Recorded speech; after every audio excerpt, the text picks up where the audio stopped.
Apocalipse 17 tem uma profecia que fala sobre um oitavo rei, né? Sobre o oitavo rei.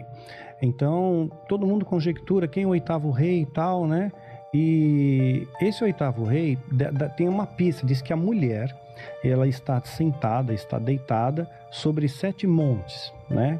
7 montes. Então, a Roma está sitiada por 7 montes. A mulher, a igreja, no caso aqui, a igreja corrompida. Seria a igreja, meretriz.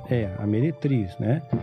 Aí que acontece? O oitavo rei. Se a gente pegar o Tratado de Latrão, que deu poder de Estado ao Vaticano, o Vaticano tem poder de Estado hoje, né? Tem um Estado independente. Então foi feito um Tratado de Latrão, assinado em 11 de fevereiro de 1929. Assinado o tratado. Agora, olha só como as coisas não são coincidência. Aí, a partir do Tratado de Latrão, começa, então, uma contagem de papas, né? Então, vamos ter primeiro Pio XI. Pio XI já estava no governo, né? Então, ele não conta. Não conta, ele já estava cumprindo. Então, tem que vir da mesma linhagem. A besta que há de vir da mesma linhagem. Esse é o oitavo rei. Então, Pio XI não conta. Depois de Pio XI, vem Pio XII. Depois vem João 23, que foi considerado, eu tinha suspeitos que ele fosse maçom. Depois de João 23 em Paulo VI, João Paulo I. Esse João Paulo I, ele falou que ele ia fazer uma investigação criteriosa no Vaticano, porque ele suspeitava de infiltração de maçonaria lá. Curiosamente, o pontificado dele durou só 33 dias. Morreu. Não fizeram nem necrópsia. Morreu, mumificaram o cara. Só porque queria levantar os maçons lá. Dom João VI. Aí vem João Paulo I primeiro, João Paulo II, né? Aí nós temos o Bento XVI, que renunciou.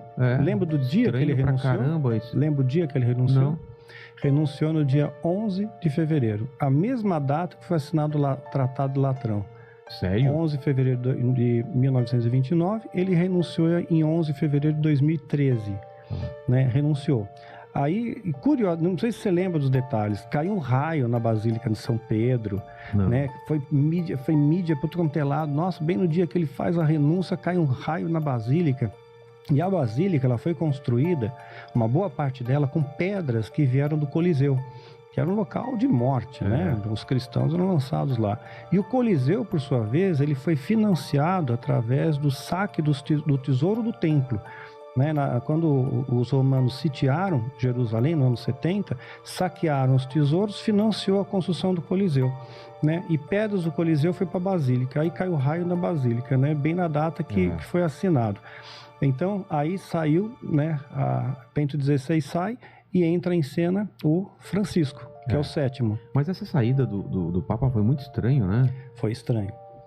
Era um Papa que ele teve uma rejeição absurda pela Igreja Católica, e que era alemão, acusado de ser nazista, não sei o que, tal, e de repente ele renuncia, né? É o primeiro que renuncia, não é? Não, tinham 3 antes dele. 3 antes dele renunciar. Mas é uma coisa raríssima. É raro. Raríssima. Não foi por doença, não foi por nada. Né? E agora tem o Francisco.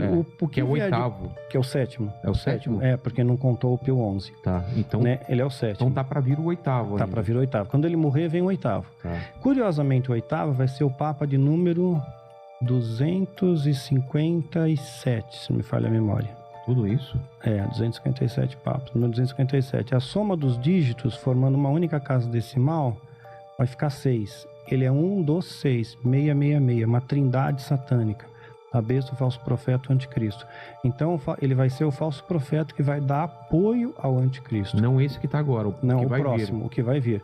Ele vai dar apoio ao anticristo, para trazer tudo o que ele falar como verdade. É importante ter o apoio da igreja. Imagine por um instante que tudo o que você conhece sobre a Igreja Católica, seus dogmas, seus líderes, suas profecias, esteja prestes a ser virado de cabeça para baixo. Imagine que, neste exato momento, enquanto você assiste a este vídeo, sinais ocultos, previstos há séculos, estejam se desenrolando diante de nossos olhos, mas poucos estão percebendo. Há algo estranho no ar, um silêncio pesado pairando sobre os corredores do Vaticano, como se os próprios muros estivessem guardando um segredo que, se revelado, abalaria a fé de milhões. A profecia de São Malaquias, esquecida por muitos, desprezada por outros e temida por poucos, está prestes a se cumprir? E se Leão XIV for, de fato, o último Papa antes da chegada do Anticristo? Neste vídeo, você vai entender por que tantos estudiosos, teólogos e até mesmo cardeais em silêncio vêm murmurando, é o fim. Prepare-se, porque hoje vamos atravessar os portões do tempo, explorar textos perdidos, revisitar visões e profecias, e chegar ao cerne de uma das previsões mais assustadoras e misteriosas da história da Igreja. O que está prestes a ser revelado pode mudar para sempre a maneira como você enxerga o mundo espiritual, o destino da humanidade e os sinais do fim dos tempos. E antes de mergulharmos profundamente nesse tema tão delicado e impactante, eu preciso pedir a sua ajuda. Se este tipo de conteúdo é importante para você, se você acredita que mais pessoas precisam acordar para essas realidades, por favor, clique no botão de like, se inscreva no canal e deixe um comentário aqui embaixo dizendo o que você acha sobre essa profecia. Isso nos ajuda muito a fazer com que este vídeo chegue a mais pessoas e que mais corações despertem. E se você deseja ter acesso a conteúdos exclusivos, mais profundos e com reflexões que não trago publicamente, considere se tornar um membro do canal, é lá que compartilho segredos e estudos que não aparecem aqui. E, claro, para quem assistir até o final, preparei um presente especial, algo que vai tocar sua alma e te ajudar a ver tudo isso com outros olhos. Então fica comigo até o fim, porque o que vem agora é absolutamente revelador. Primeiro sinal: a ascensão de um líder espiritual com carisma extraordinário, capaz de unir multidões com palavras de paz e harmonia, mas com uma sutil tendência a relativizar os dogmas centenários da fé cristã. Durante séculos, os papas mantiveram uma postura firme quanto aos ensinamentos da Igreja, preservando o que era considerado inegociável. Mas o que temos observado nas últimas décadas é uma transição gradual, porém evidente, para uma linguagem mais aberta, mais inclusiva, ao mesmo tempo, menos comprometida com as raízes doutrinárias tradicionais. Leão XIV, com sua presença moderna e sua busca por diálogo com outras religiões e até mesmo com ideologias secularizadas, tem despertado o fascínio de muitos, mas também o alarme de outros tantos. Os teólogos mais atentos têm apontado que esse tipo de carisma universal, que agrada a gregos e troianos, pode ser justamente o perfil do precursor do Anticristo.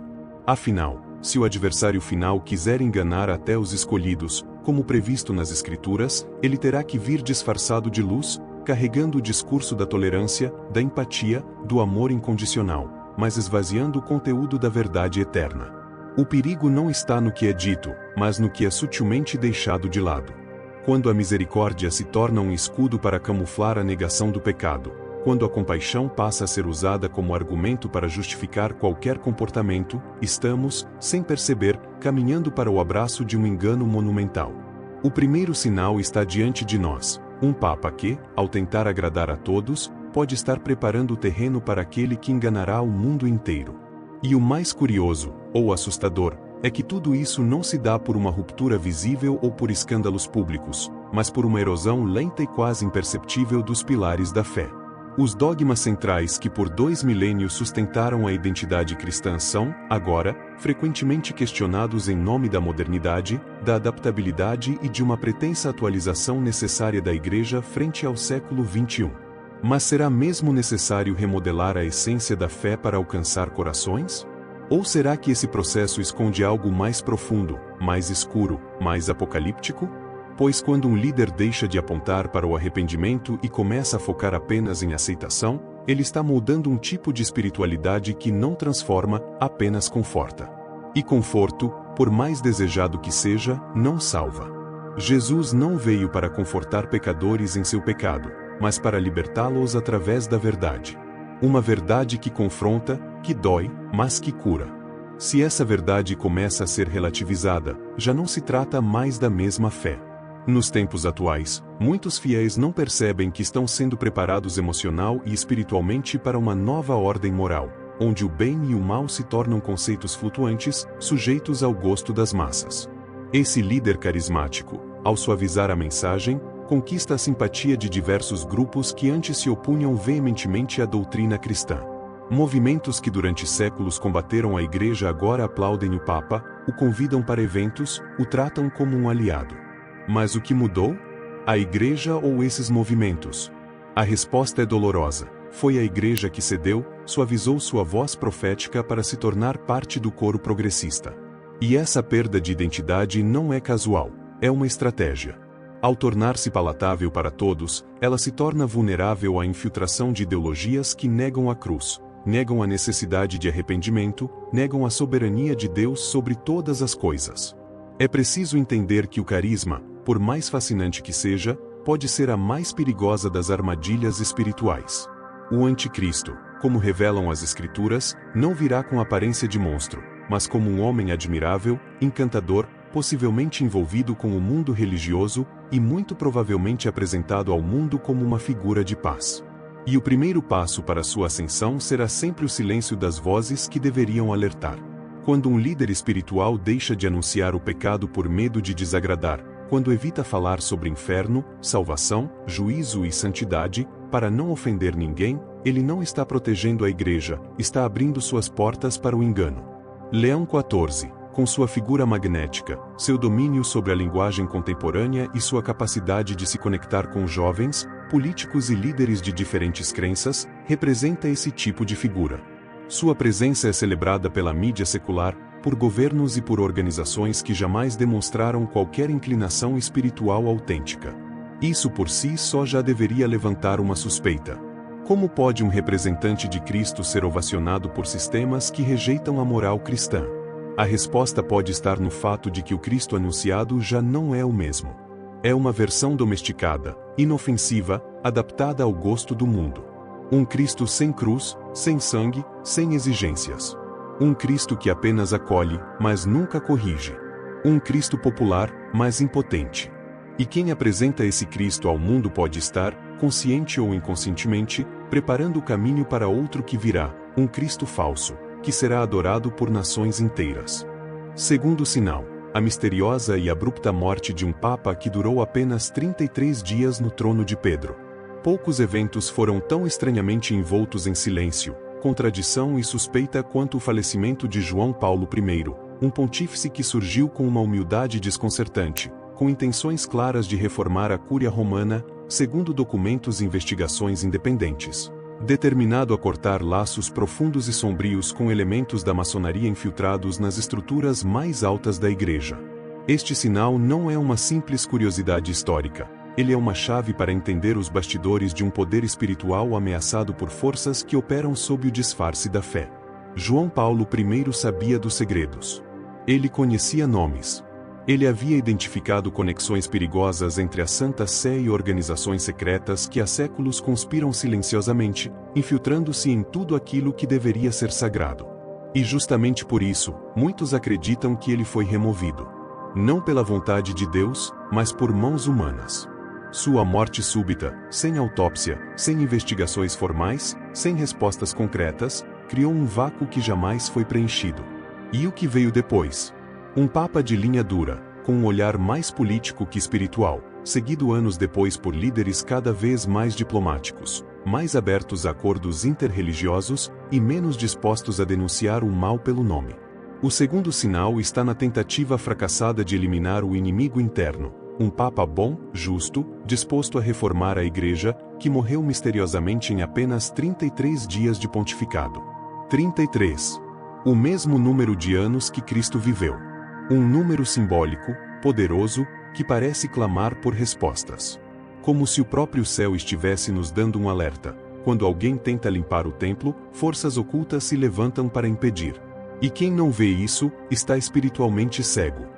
O silêncio em torno da morte de João Paulo I é o eco de uma batalha espiritual que ainda está em curso, e que pode culminar com o surgimento de um líder final, que ao invés de combater as trevas, irá se aliar a elas.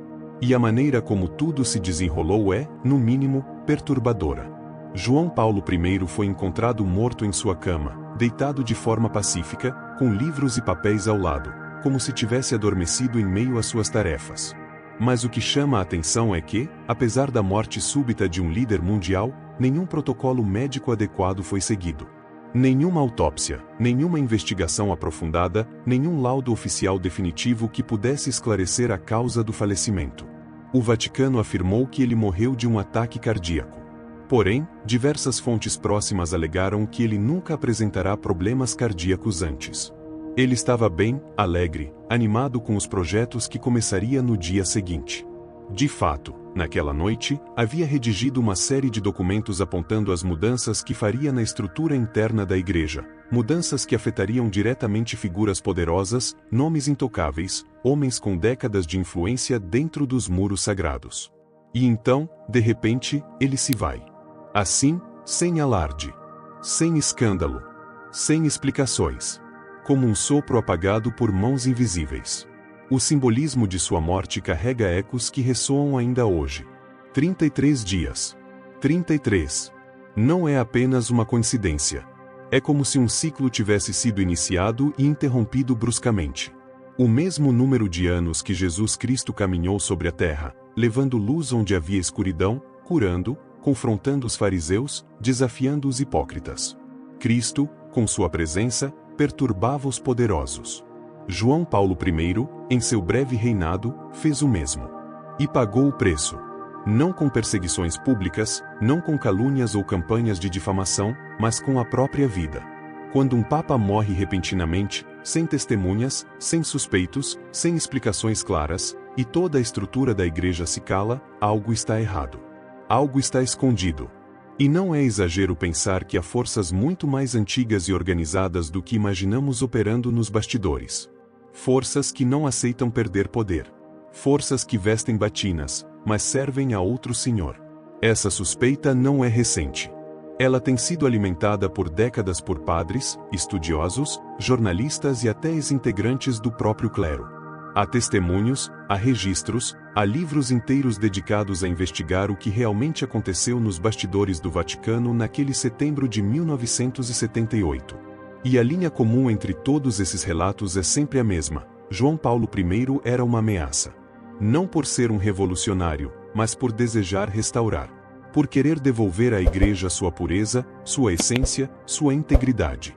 Ele queria retirar o luxo excessivo, rever relações financeiras nebulosas, combater o crescimento de uma burocracia espiritual que sufocava a fé verdadeira. E isso, para muitos, era inaceitável. A figura de um papa humilde, sorridente, espontâneo, que fugia dos formalismos e desejava estar próximo do povo, ameaçava aqueles que se alimentam do distanciamento e do poder clerical. E mais, há quem diga que ele estava prestes a divulgar uma lista com nomes de altos prelados envolvidos com sociedades secretas, cujos laços cruzavam continentes e influenciavam decisões globais. Sociedades cujo objetivo não é espiritual, mas político. Sociedades que buscam estabelecer uma nova ordem, onde religião seja apenas um instrumento de controle e manipulação das massas. Nesse contexto, João Paulo I se tornava uma peça fora do tabuleiro. Um obstáculo. Uma variável imprevisível que precisava ser eliminada. E foi. Rápida e silenciosamente. Desde então, a igreja nunca mais foi a mesma.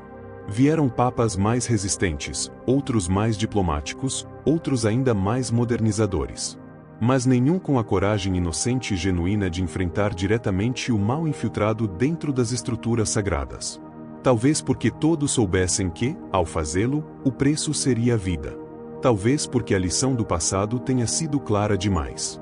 E é justamente esse o segundo sinal, a lembrança de que, quando a luz começa a brilhar nas trevas, as trevas reagem com fúria. João Paulo I foi, talvez, o último que tentou acender essa luz no coração institucional da Igreja. E sua morte se tornou um aviso silencioso para todos os que vieram depois. Um alerta que poucos ousam mencionar, mas que paira sobre os salões dourados do Vaticano como uma sombra inegável. Terceiro sinal, a crescente substituição da verdade eterna por uma narrativa politicamente correta, moldada para agradar o mundo, ainda que isso signifique silenciar os pilares da fé. Este é um dos sinais mais perigosos, justamente porque é o mais sorrateiro. Ele não chega com alarde, nem com declarações escandalosas, ele se instala aos poucos, com discursos suaves, com apelos à inclusão, à empatia, ao diálogo, tudo sob a aparência do bem. Mas por trás desse verniz moderno e sedutor, há um projeto mais profundo, a desconstrução progressiva das verdades espirituais que sustentaram a Igreja por 2000 anos. O que se vê é uma lenta erosão daquilo que por séculos foi considerado inegociável, um desmantelamento estratégico das colunas que davam forma, sentido e direção à fé cristã. Não se trata mais de pequenas adaptações para alcançar o pecador com misericórdia, trata-se de uma remodelação da própria noção de pecado. Estamos assistindo a um processo em que a verdade revelada é diluída, desfigurada, adaptada ao gosto do freguês. Uma espécie de evangelho gourmetizado, customizado para não ofender, para não causar desconforto, para não exigir mudança real. E o que mais preocupa é que muitos, inclusive dentro dos círculos eclesiásticos mais elevados, aplaudem esse movimento como se fosse um avanço, uma evolução, um sinal de amadurecimento espiritual, quando na verdade é um retrocesso travestido de progresso.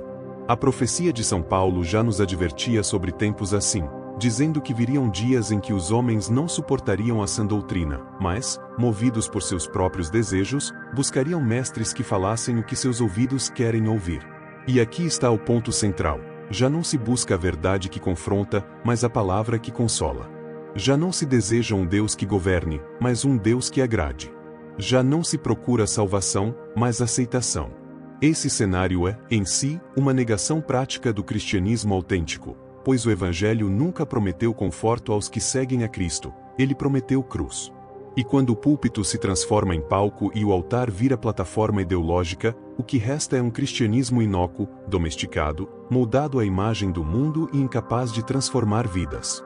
É a fé sendo esvaziada de seu poder, de sua transcendência, de sua autoridade. E é nesse contexto que vemos surgir líderes religiosos que preferem evitar temas difíceis, como inferno, juízo, arrependimento e santidade.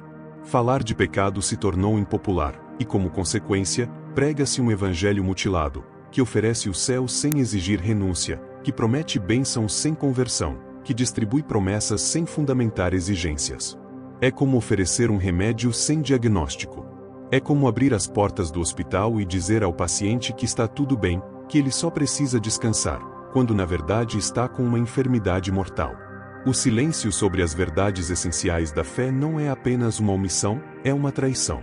A bondade aparente que evita confrontar o pecado é, na verdade, uma forma sutil de crueldade espiritual. E o espírito do anticristo, como nos alertou São João, opera exatamente dessa forma. Ele não destrói a fé com violência, ele a corrói com suavidade. Ele não se apresenta como inimigo declarado, mas como amigo da paz, da conciliação, da tolerância a todo custo. Ele não nega Cristo abertamente, ele o reinterpreta, o esvazia, o transforma em símbolo genérico de amor e aceitação, separado de sua cruz, de sua exigência, de sua verdade absoluta. A fé cristã se torna então uma caricatura de si mesma, uma religião do não julgueis, uma espiritualidade de superfície, sem profundidade, sem poder de conversão. E não é difícil perceber como esse movimento vem ganhando força. Conferências interreligiosas exaltam a unidade sem verdade. Documentos oficiais preferem falar de valores comuns a proclamar a singularidade do Evangelho. Encíclicas silenciam sobre o inferno, discursos papais evitam palavras como condenação ou arrependimento, e a linguagem da salvação cede espaço à linguagem dos direitos humanos, como se a missão da Igreja fosse agradar aos homens e não obedecer a Deus.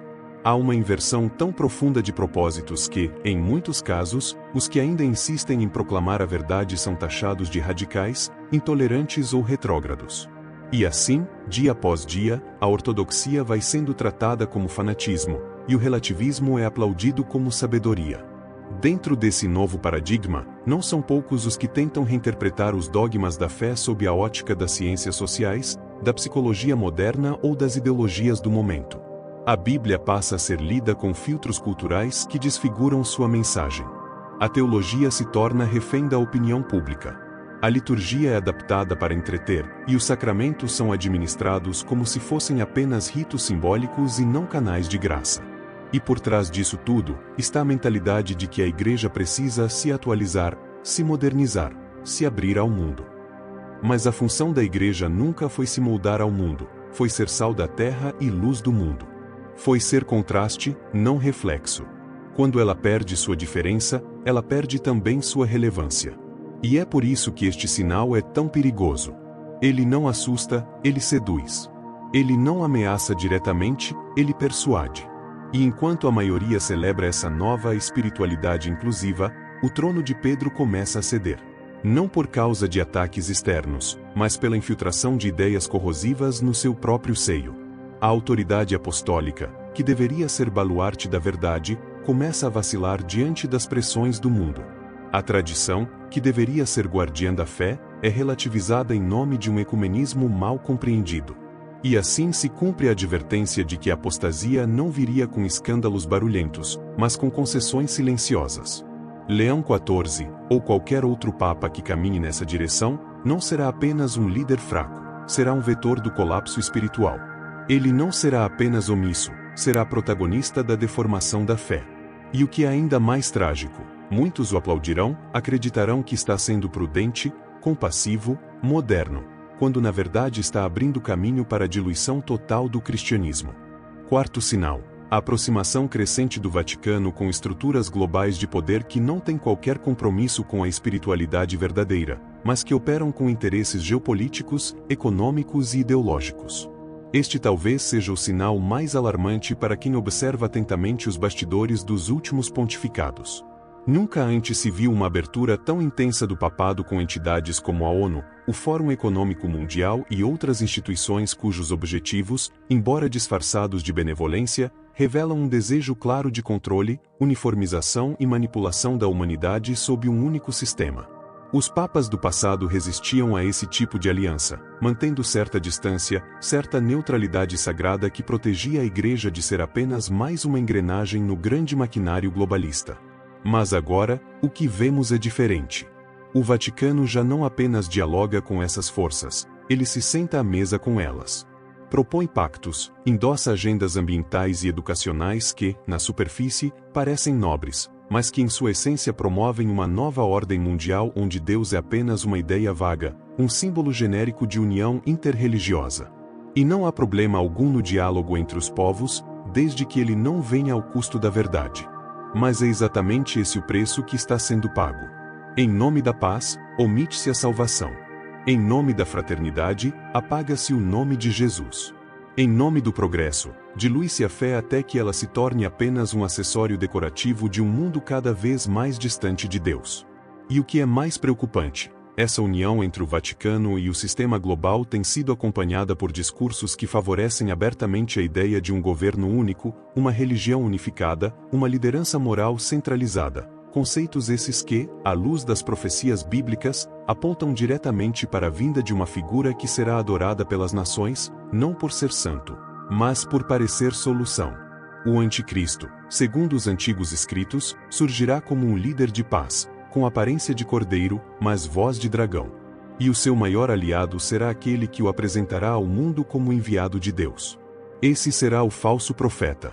E se o Papa que hoje ocupa o trono de Pedro ou o próximo a assumi-lo tornar-se essa figura, alguém que legitima o império global, que apoia abertamente a fusão de todas as religiões sob um mesmo guarda-chuva ideológico, que abandona os princípios cristãos para agradar as massas, então não restará dúvida, estamos diante do quarto sinal. E esse sinal é o mais grave, pois não aponta para um erro isolado, mas para uma entrega sistêmica, organizada, intencional, da estrutura espiritual mais influente do planeta nas mãos da besta profetizada em Apocalipse. O que antes era uma suspeita silenciosa nos corredores eclesiásticos, hoje ecoa com força crescente entre fiéis atentos, estudiosos das escrituras e observadores da geopolítica espiritual.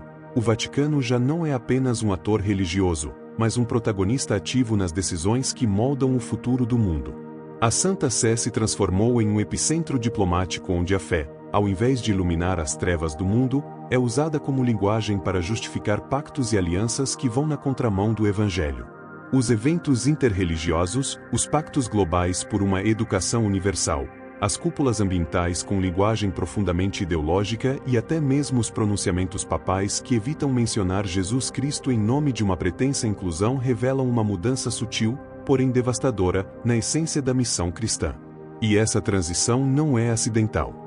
É uma estratégia meticulosamente construída ao longo dos últimos anos, onde os símbolos da fé são reinterpretados sob a lente de uma nova espiritualidade global, uma espiritualidade sem cruz, sem arrependimento, sem conversão, sem exclusividade na verdade. As palavras que outrora inflamavam os corações, como salvação, pecado, redenção, são agora substituídas por termos como sustentabilidade, fraternidade humana, inclusão social, que, embora importantes no campo social, jamais podem ocupar o lugar central do anúncio cristão. O problema não está no diálogo, mas na concessão da essência. Cristo não morreu numa cruz para que as religiões se fundissem numa só corrente filosófica global, mas para resgatar, individualmente, cada alma arrependida. A Igreja foi fundada sobre a rocha da verdade, e não sobre a areia movediça do consenso. Ao estender a mão a potências globais que promovem abertamente agendas anticristãs, como o aborto, a ideologia de gênero, a destruição da família tradicional, o Vaticano, em vez de ser luz, torna-se sombra. E ao preferir o aplauso dos líderes mundiais à fidelidade ao Evangelho, ele se afasta de sua missão milenar. O Cristo que expulsou os mercadores do templo hoje veria em muitos eventos atuais um mercado espiritual onde a fé é moeda de troca e o altar, um palco para discursos politicamente corretos. E a linguagem usada por essas entidades globais não é inocente. Palavras como resiliência, reconstrução, reinício, colaboração multilateral, escondem intenções de reformular as estruturas humanas sem Deus, ou pior, com um Deus fabricado, moldado à imagem de suas ambições. O Deus dessa nova ordem não julga, não exige mudança, não cobra renúncia. Ele apenas abençoa o status quo, e a Igreja, ao se aliar a esse pensamento, torna-se cúmplice de uma engenharia espiritual sem raízes. A ONU, o Fórum Econômico Mundial, as fundações bilionárias e até grandes corporações tecnológicas passaram a ser tratadas como aliados na missão da Igreja. Mas qual é a verdadeira missão da Igreja? Evangelizar, anunciar o reino, chamar ao arrependimento, e não participar da construção de um império mundial onde todos creem em tudo, ao mesmo tempo, em nada. Quando o chefe máximo da Igreja prefere discursar sobre meio ambiente em vez de santidade, quando suas encíclicas priorizam o aquecimento global em detrimento da condenação do pecado, e quando seus encontros mais celebrados são com líderes de movimentos globalistas, e não com comunidades perseguidas por amor a Cristo, algo está profundamente errado. A fé que move montanhas está sendo trocada por relatórios de sustentabilidade. O Evangelho está sendo substituído por manifestos. E tudo isso ocorre sob a aparência de bem, como previram os profetas. A besta não se apresenta como monstro, mas como Salvador. E o falso profeta, segundo o Apocalipse, terá a aparência de piedade, mas negará o poder da verdade. Quando o representante de Cristo na Terra passa a se comportar mais como um diplomata da ONU do que como um pastor de almas, devemos abrir os olhos. E não apenas abrir, mas mantê-los fixos na palavra, pois só ela nos permitirá discernir entre a luz verdadeira e a falsa claridade que tenta imitar o brilho do céu. Quinto sinal, o testemunho de Daniel Mastral, um ex-satanista que, após se converter ao cristianismo, revelou detalhes perturbadores sobre as forças ocultas que operam nas sombras, incluindo dentro de instituições religiosas. Mastral relatou ter sido ameaçado por satanistas após publicar seu livro Filho do Fogo, onde expunha práticas obscuras de seitas das quais fez parte. E é exatamente aqui que a escuridão começa a se revelar não apenas como uma ideia distante, uma metáfora para o mal ou uma figura literária, mas como uma realidade concreta, operante, consciente e organizada. O que esse homem revelou não é apenas o fruto de experiências pessoais isoladas, mas o vislumbre de uma rede muito mais ampla, cujos tentáculos penetram nos alicerces da sociedade e da fé institucionalizada.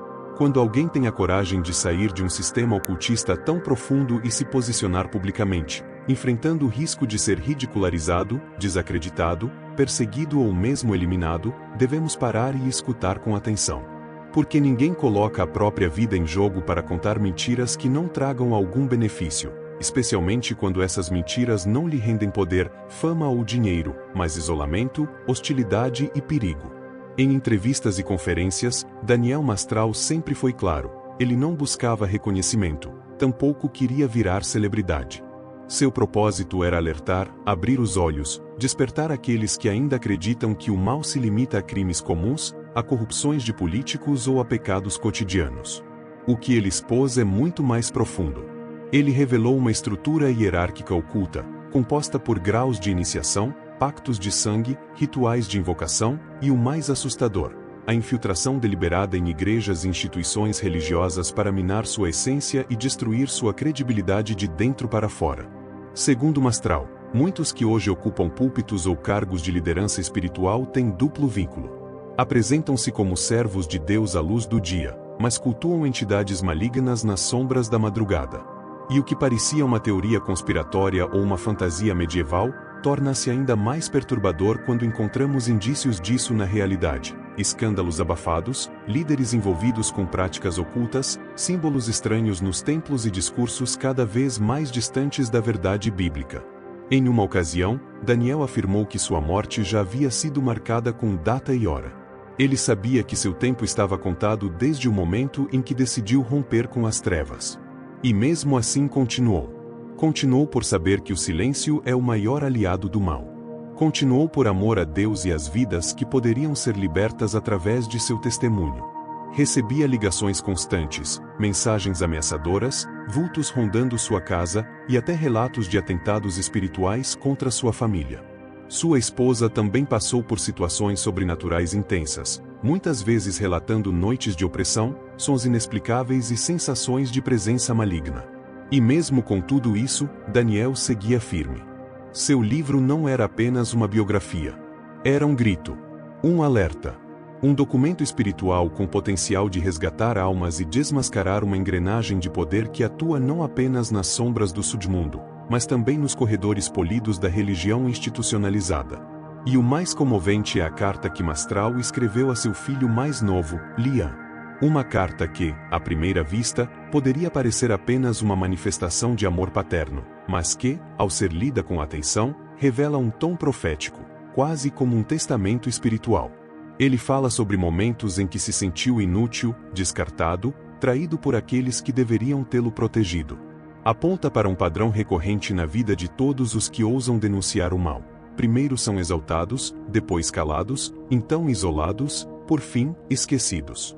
E por trás desse ciclo está a mesma força que tentou calar os profetas do Antigo Testamento, que perseguiu os apóstolos, que crucificou o Cristo. É a força da mentira, da distorção, do engano institucionalizado. A carta a Liam é um grito velado: proteja-se. Não confie cegamente em ninguém. Mesmo os que usam a capa da fé podem estar a serviço da escuridão. A morte de Daniel Mastral foi anunciada de forma súbita. Embora alguns digam que ele sofria de problemas de saúde, as circunstâncias em torno de sua partida são, no mínimo, nebulosas. Não houve investigação profunda. Não houve esclarecimentos convincentes. Tudo foi rapidamente encerrado. Mastral morreu, ponto. E o silêncio que se seguiu foi ainda mais gritante. Nenhuma grande instituição religiosa se manifestou com ênfase. Nenhum líder de renome lamentou publicamente a perda de um dos maiores denunciadores das trevas de nosso tempo. Pelo contrário, muitos respiraram aliviados. Afinal, uma das vozes mais incomodas havia se calado. Ou assim pensavam. Mas as palavras que ele deixou seguem ecoando, crescendo, despertando. E é justamente isso que nos leva ao cerne do quinto sinal.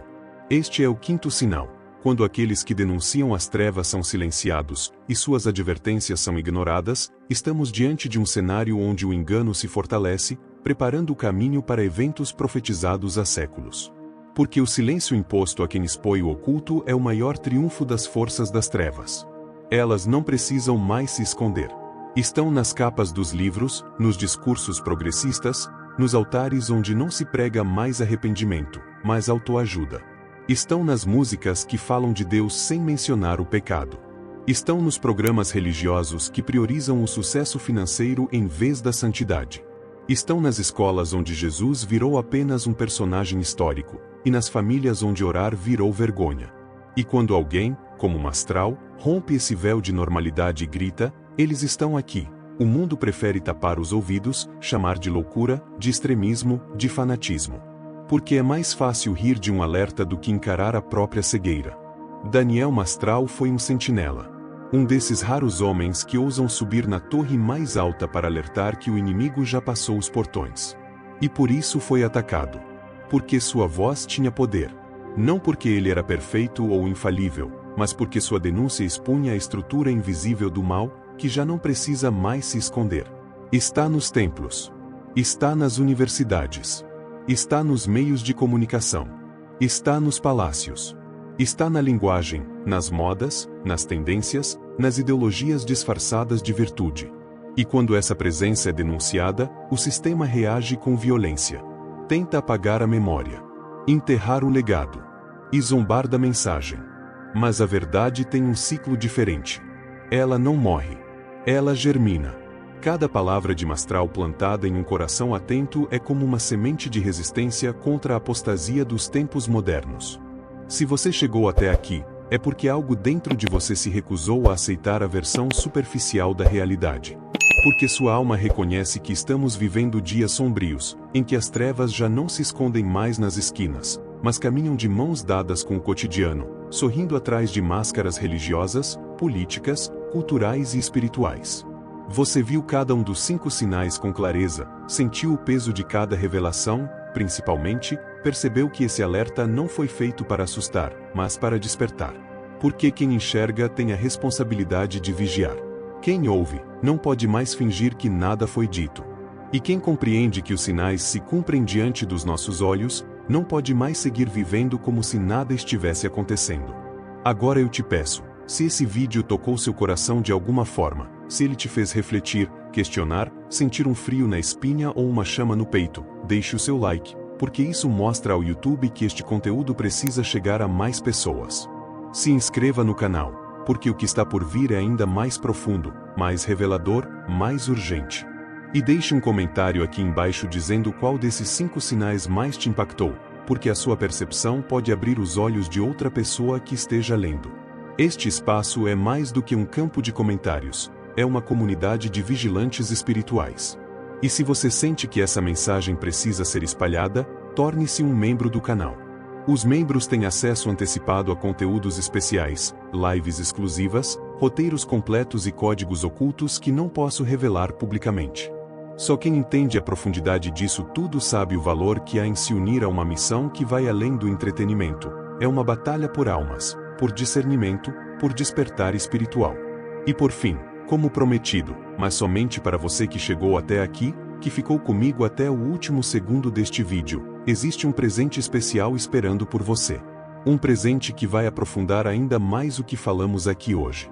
Algo que pode virar uma chave definitiva na sua visão espiritual. Está nos comentários fixados. Vá lá agora, abra, leia com atenção, e se possível, compartilhe com alguém que também precisa despertar antes que seja tarde demais. Porque o tempo não para, os sinais não mentem, e as trevas já não se escondem.